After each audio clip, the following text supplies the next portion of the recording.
Halo semuanya, kembali lagi di Agi Inch. Di video kali ini saya mau membahas tentang gorengan. Ya, saya yakin hampir semua orang Indonesia pasti tahu dan sudah pernah makan yang namanya gorengan.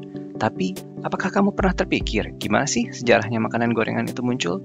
Bagaimana orang-orang Indonesia mengenal gorengan yang terdiri dari tahu, tempe, bakwan, ubi, karaoke, dan lain sebagainya?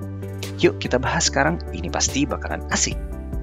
Sebelum mengenal teknik memasak menggoreng, awalnya orang Nusantara dalam sejumlah prasasti di masa Jawa kuno atau Bali kuno, rakyat Nusantara hanya mengolah makanan dengan cara dikeringkan, diasinkan, diasap, direbus, dan dikukus.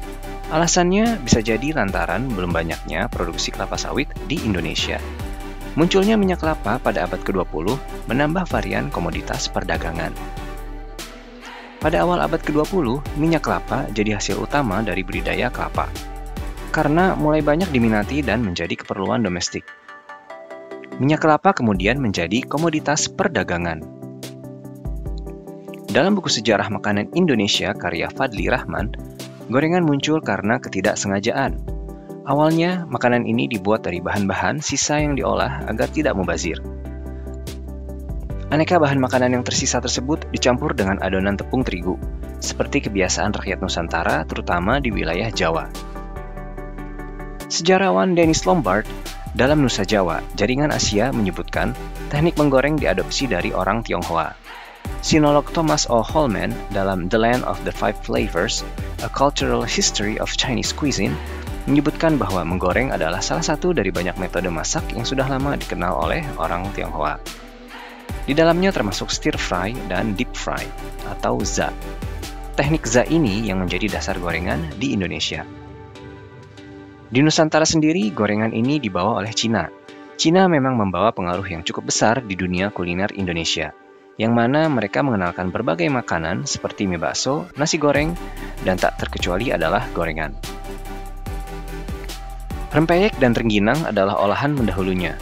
Apalagi bahan pokok gorengan, tepung terigu yang kebanyakan dari gandum adalah bahan yang murah, mudah diolah, tidak lengket, dan hasilnya renyah. Olahan itu pun menjadikan gorengan sebagai salah satu kudapan paling dicari orang Indonesia hingga sekarang. Setelah adanya pengaruh menggoreng dalam minyak banyak, lama-kelamaan diikuti dengan produksi minyak kelapa sawit yang mulai banyak juga.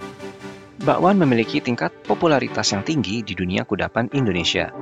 Di balik rasa kriuknya, bakwan merupakan kolaborasi sempurna dari berbagai macam bumbu dan bahan seperti tepung dan jenis sayuran seperti kol, kubis, kecambah, dan wortel yang dipotong kecil-kecil. Di berbagai daerah, bakwan memiliki penyebutan berbeda-beda. Bagi orang barat bagian Jawa atau suku Sunda, bakwan dikenal dengan sebutan bala-bala. Sementara di beberapa daerah Jawa Tengah dan Jawa Timur, bakwan dikenal sebagai pia-pia. Seiring dengan perkembangan zaman, di Indonesia muncul banyak jenis gorengan. Yang paling terkenal adalah ote-ote atau dalam bahasa Jawa adalah weci. Ini adalah gorengan berbentuk bulat dengan isian wortel, tiram, hingga daging ayam. Kemudian pisang goreng, singkong goreng, ubi goreng, dan sebagainya. Selain itu ada juga cireng atau adonan tepung tapioka yang digoreng. Semuanya dibalut dengan tepung yang kemudian digoreng dalam minyak yang banyak. Kini kamu bisa menemui semua makanan itu di pinggir jalan. Bahkan beberapa makanan tersebut sudah ada di kafe-kafe tempat nongkrong. Nah guys, itu dia cerita sejarah singkat mengenai asal munculnya kudapan gorengan di Nusantara. Semoga video ini menghibur dan bermanfaat. Sampai ketemu lagi di video selanjutnya. Bye!